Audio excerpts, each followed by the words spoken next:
अस्सलाम वालेकुम, नमस्ते। उम्मीद करता हूँ सब ठीक ठाक खैर आफियत से होंगे। काफ़ी दिनों से हम गायब थे, मगर जब मसला बड़ा होता है तो हम अपने वीडियो के साथ यहाँ पे खड़े होते हैं।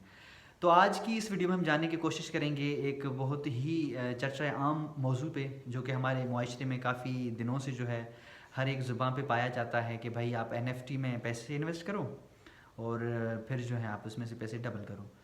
तो क्या वाक़ई जो एनएफटी आपके पैसे डबल करके देते हैं, एनएफटी ट्रेडिंग करनी चाहिए कि नहीं करनी चाहिए? हम इसमें इन्वेस्ट करें कि नहीं करें? क्या ये कानूनी तरह से सही है कि नहीं है? पाकिस्तान में ये चीज़ करनी चाहिए कि नहीं करनी चाहिए? तो आज की इस वीडियो में हम सारी चीज़ों का इन सवालों के जवाब तलब करने की कोशिश करेंगे। उसके साथ-साथ हम सबसे पहले जानेंगे कि एनएफटी बेसिकली है क्या? तो एनएफटी जो है उसका फुल फॉर्म आपको मिलेगा नॉन फंजिबल टोकन। अब नॉन फंजिबल टोकन को मैं सादा अल्फाज में अगर आपको समझाने की कोशिश करूं तो नॉन फंजिबल टोकन का माना होता है कि एक ऐसा कोई डिजिटल एसेट आपका जिसकी कोई कॉपी नहीं बन सकती, जिसकी कोई आप क्या कहें एक्सचेंजेबल, उसको एक्सचेंज नहीं कर सकते आप। आपने एक ही कोई आइटम बनाया। अब नॉन फंजिबल टोकन्स जो हैं बेसिकली आपके डिजिटल एसेट होते हैं, जो कि आपके डिजिटल वेबसाइट्स पे या आपके जो भी दीगर आपके जो डिजिटल गैजेट्स हैं उनमें अवेलेबल होते हैं। मिसाल के तौर पे अगर मैं सादा मिसाल दे के आपको इसका समझाऊं तो नॉन फंजिबल टोकन अभी ये होगा मेरे लिए कि मैं कोई भी मोबाइल में एक ऐसी डिज़ाइन बनाऊं किसी भी प्लेटफॉर्म को यूज़ करते हैं, जैसे कि कैनवा है या फोटोशॉप है या दूसरे जो भी ऐसे प्लेटफॉर्म हैं उनको इस्तेमाल करते मैं कोई भी एक ऐसी डिज़ाइन बनाऊं और उसका जो रिकॉर्ड सारा मेरे पास ही हो। अब एनएफटी में क्या होता है कि जब आप ऐसी कोई डिज़ाइन बनाते हैं तो आप उसको जो है एनएफटी प्लेटफॉर्म पे जाके सेल करते हैं दूसरे बंदे को। अब जब आप उसको सेल करते हैं तो वो बेसिकली आपने जो सेल किया उसको कहते हैं एनएफटी के नॉन फंजिबल टोकन है, कि इसकी कोई कॉपी और नहीं है और ना ही बन सकती है। आपने एक ही बनाई और आपने ये सेल कर दी। अब आप कहेंगे कि भाई वो तो मैंने सेल कर दी मगर उसका रिकॉर्ड तो मेरे पास है। मगर अब इसमें बात ये आती है कि आपने सेल की तो उसकी जो है आपने ऐसे सेल नहीं की कि भाई आप कर लें।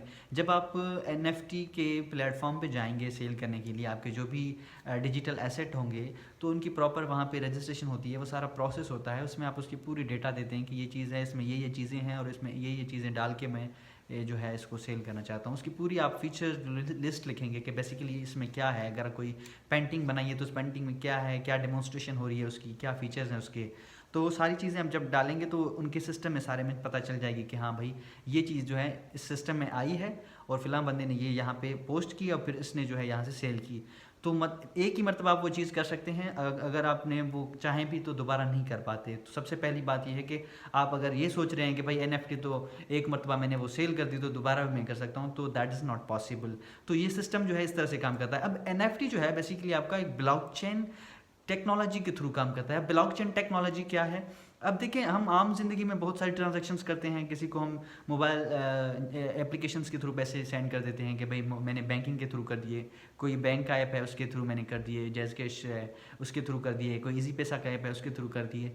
अब इन टेक्नोलॉजीज़ में बेसिकली क्या होता है कि आप जो है किसी बंदे को जो ट्रांजैक्शन कर रहे हो वो सिर्फ दो पार्टी को पता चल रहा है। एक आप उस मोबाइल एप्लीकेशन को पता चल रहा है जिसके थ्रू आप कर रहे हैं, फॉर इंस्टेंस वो जैज़ कैश है तो उसको पता चल रहा है, अगर इजी पैसा है तो उसको पता चल रहा है, अगर दूसरी कोई बैंक है तो उसको पता चल रहा है कि आप उनके अकाउंट से पैसे वहाँ से ट्रांसफ़र कर रहे हैं। आप पहले वो चेक करेंगे कि आपके अकाउंट में पैसे हैं कि नहीं है, और अगर देखेंगे हैं तो फिर वो वहाँ से उठा के दूसरे जो अकाउंट आपने कमांड दी होगी उसमें वो सेंड कर देंगे। अब इसमें क्या है, सिर्फ दो बंदों को पता चल रहा है। मगर ये जो आपकी ब्लॉकचेन टेक्नोलॉजी है ये बेसिकली इस तरह से काम करती है कि इसमें आपका जो भी डिजिटल एसेट होता है, जो भी आप वहाँ पे रजिस्टर करवाते हैं, वो उन सारे सिस्टम्स को पता चलेगा जो उन नेटवर्क्स पे रजिस्टर्ड होंगे। फॉर एग्जांपल अगर आप ब्लॉकचेन टेक्नोलॉजी या एनएफटी पे अकाउंट बनाएंगे तो आपके अकाउंट के जो भी सारी डेटा होगी वो सब उन लोगों को पता होगी जो नेटवर्क से जुड़े होंगे, कि आपके पास क्या क्या डिजिटल एसेट्स हैं, कौन कौन से टोकन्स हैं। उनको बेसिकली आप टोकन्स कहते हैं, जिस तरह से अभी हमने बात की। तो ये होते हैं आपके टोकन्स। तो ये एनएफटी है। एनएफटी को हमने अच्छी तरह से समझ लिया। अगर फिर भी कोई सवाल है तो आप नीचे कमेंट बॉक्स में लिख दीजिएगा, तो मैं कोशिश करूँगा कि उसको पूरी अच्छी तरह से समझाऊँ।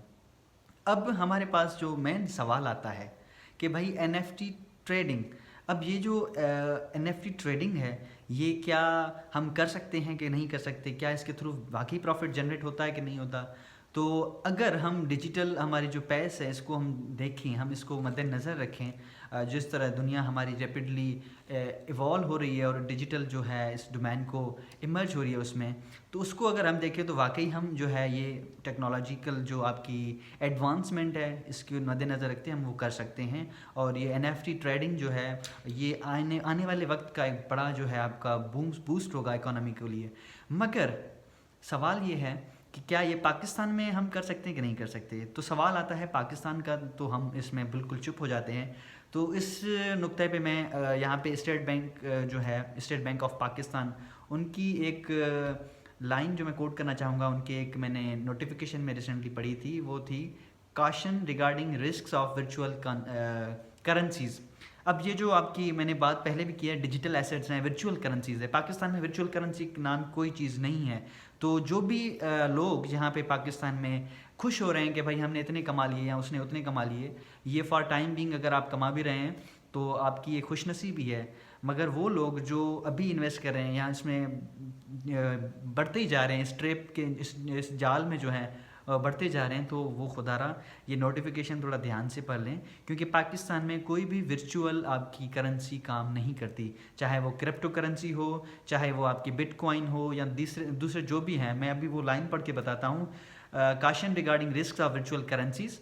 General public is advised that virtual currencies, coins, tokens like Bitcoin, Litecoin, Parkcoin, OneCoin, Dagecoin, PayDiamond, etc. are neither recognized as a legal tender nor has SBP, State Bank of Pakistan, authorized or licensed any individual or entity for the issuance, sale, purchase, exchange or investment in any such virtual currencies, coins, tokens in Pakistan. अब ये state bank जो है उन्होंने अपनी website पे professionally एक notification वहाँ पे रखा हुआ है कि भाई जो भी लोग इन चीज़ों में फंस रहे हैं, जो भी इनमें पढ़ रहे हैं, भाई ये लीगल नोटिफिकेशन है उनका, उनकी तरफ से जारी किया गया है कि भाई आप इन रिस्क से, आप इन जो है हरकतों से दूर रहें, जो बाज आ जाएं जो ये लोग कर रहे हैं। अब बिटकॉइन या जो भी सारे आपके हैं करेंसीज, वर्चुअल करेंसीज हम जिनको कहते हैं, उनका पाकिस्तान में कॉन्सेप्ट नहीं है। अगर आप इनके थ्रू फंस रहे हैं, मतलब अब जब भी एनएफटी ट्रेडिंग के थ्रू जाते हैं, मतलब एनएफटी ट्रेडिंग की तरफ जाते हैं, तो उसका एक ही है कि भाई आप या तो क्रिप्टो करेंसी के थ्रू उसमें इन्वेस्ट कर सकते हैं या बाइनेंस के थ्रू कर सकते हैं। अब बाइनेंस जो है वो क्रिप्टो करेंसी का ही पार्ट है, आप उसके थ्रू ही कर सकते हैं और कोई रास्ता नहीं है। क्योंकि आप जो भी अपनी फिज़िकल मनी है, या हम जिसको कहते हैं कि भाई हमारा जो अभी अकाउंट में बैलेंस है, वो क्या करते हैं, हम उसको कन्वर्ट करते हैं क्रिप्टो करेंसी में, हम बाइनेंस के थ्रू करते हैं। जो भी जिन भी लोगों ने इसमें एनएफटी में अभी तक इन्वेस्टमेंट की है, वो क्रिप्टो करेंसी के थ्रू बाइनेंस में पैसे ट्रांसफ़र करके फिर उसमें से जो उन्होंने अपने क्रिप्टो करेंसी के थ्रू वो इन्वेस्टमेंट की है। अब ये जो लोग कर रहे हैं, मतलब इन जो भी अभी मैंने सेंटेंस पढ़ी, जो भी स्टेट बैंक ऑफ पाकिस्तान की पढ़ी, उसके अगेंस्ट जा रहे हैं। मतलब आप एक नज़र से हम कह सकते हैं कि पाकिस्तान में अभी जो है फ्रॉडुलेंट एक्ट कर रहे हैं, आप जो है पाकिस्तान के लॉ के अगेंस्ट जा रहे हैं। आप अभी जो है ऐसे कह सकते हैं कि मनी लॉन्ड्रिंग कर रहे हैं, आप जो हैं अभी पाकिस्तान के जो फाइनेंशियल फ्रॉड के पार्ट बन चुके हैं। तो जो भी लोग ये समझ रहे हैं कि भाई हम बहुत मतलब किसी का नुकसान नहीं कर रहे, कुछ नहीं कर रहे, तो you are contravening the law. State bank ने जो नोटिफिकेशन जारी किया है, दैट मीन्स कि आप अगर अपने ही कंट्री की जो पेमेंट है या जो भी अपने पैसे हैं, अगर किसी दूसरे सिस्टम के थ्रू इलीगली, क्योंकि पाकिस्तान में तो ये जायज़ नहीं है, अगर किसी दूसरे सिस्टम में इलीगली इन्वेस्ट कर रहे हैं, तो that means you are part of financial fraud. तो यहाँ पे आपके अगेंस्ट कोई लीगल इंक्वायरियाँ, लीगल एक्शन भी हो सकता है। सर पहली बात तो ये। अब दूसरी बात कि भाई हम एनएफटी के जो अंदर वो ट्रेडिंग कर रहे हैं, तो एनएफटी ट्रेडिंग गलत नहीं है, मैं पहले कह चुका हूँ। मगर जो एप्लीकेशन आप या जो प्लेटफॉर्म आप इस्तेमाल कर रहे हैं जिसका नाम है एनएफटी ट्रेयर, वो एक फ्रॉड है। वो एक ऐसा प्लेटफॉर्म है जो आपको नुकसान पहुंचा सकता है, जो किसी भी टाइम पे आपके लिए खदशा हो सकता है। क्योंकि अब एनएफटी ट्रेयर जो है उसमें क्या होता है, अब कोई भी कंपनी, कोई भी लीगल कंपनी जिसका कोई लीगल आपका जो है होगा रिकॉर्ड, वो कभी भी आपको 10% से ऊपर कभी भी मुनाफा या इजाफा किसी भी चीज़ में नहीं दे सकती। अब ये जो कंपनीज़ हैं आपको 100% तक भी मुनाफा दे रही हैं, आपको 50% तक भी मुनाफा दे रही हैं। मगर मसलन अगर आप $50 मतलब लगा रहे हैं, जो कि आपकी 15,000 के करीब कुछ पैसे बनते हैं, ये आपको क्या कर रही हैं, उस पर आपको 50% ऊपर जो है इजाफा दे रही हैं, अगर आपको उसमें कुछ सिस्टम को आगे पीछे कर रहे हैं, जो भी उसका है प्रोसीजर। तो ऐसी कंपनियां जिनकी कोई भी रिकॉर्ड नहीं होता, अब ये वो कंपनी है जिसका आपको फिजिकल कोई रिकॉर्ड नहीं है, पाकिस्तान में कोई इनकी जो है ऑफिस नहीं है, पाकिस्तान में कोई इनका जो है फिजिकल अवेलेबिलिटी नहीं है, तो कल को अगर ये एप्लीकेशन वहाँ से बंद कर दें, ये सिस्टम वहाँ से बंद कर दें, तो वो सारे लोग, वो सारे हमारे नौजवान जिन्होंने करोड़ों रुपए इन्वेस्ट किए हुए हैं, वो सारे जो हैं फिर सर पे हाथ बैंड रख के बैठ जाएंगे।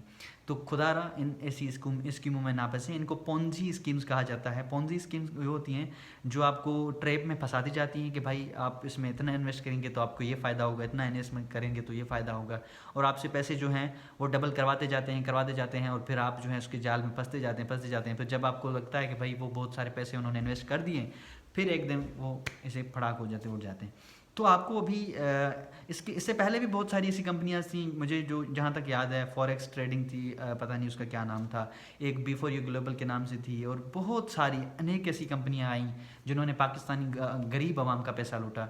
इसमें देखिए ना, जो हमारे गरीब आवाम होती है, जो देहाती इलाकों से होती है, उसमें जो है ये हमारे शहरी बच्चे जाके उनको ट्रैप में फंसा देते हैं कि भाई इसमें इन्वेस्ट करो, आप ये करो वो करो, उनकी जो भी ज्वेलरी, उनके जो भी एसेट्स होते हैं वो सारे उनको लूट के फंस के उनको फिर उसमें पैसे जो है इन्वेस्ट करवा के फिर कहते हैं कि भाई अब तो ये कंपनी बंद हो गई, अब तो हम कुछ नहीं कर सकते।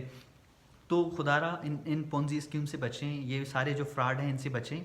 मैं अभी यही कहूँगा, मैं फॉरेक्स इसकी ट्रेडिंग की बात कर रहा हूँ, एनएफटी ट्रेडिंग जो है वो गलत नहीं है, मगर जो एप्लीकेशन आप इस्तेमाल कर रहे हैं, जिस एप्लीकेशन के थ्रू आप ट्रेडिंग कर रहे हैं या जो भी सिस्टम कर रहे हैं, वो पाकिस्तान में लीगल नहीं है, और एनएफटी ट्रेडिंग भी पाकिस्तान में अभी तक लीगल नहीं है, क्योंकि वो क्रिप्टो करेंसी के थ्रू काम करती है। तो पाकिस्तान में क्रिप्टो करेंसी का कोई अभी तक सिस्टम नहीं है लीगलाइज्ड, या उसकी कोई लीगल कंप्लाइंस नहीं है, तो हम उसको भी पाकिस्तान में इलीगल करार देते हैं।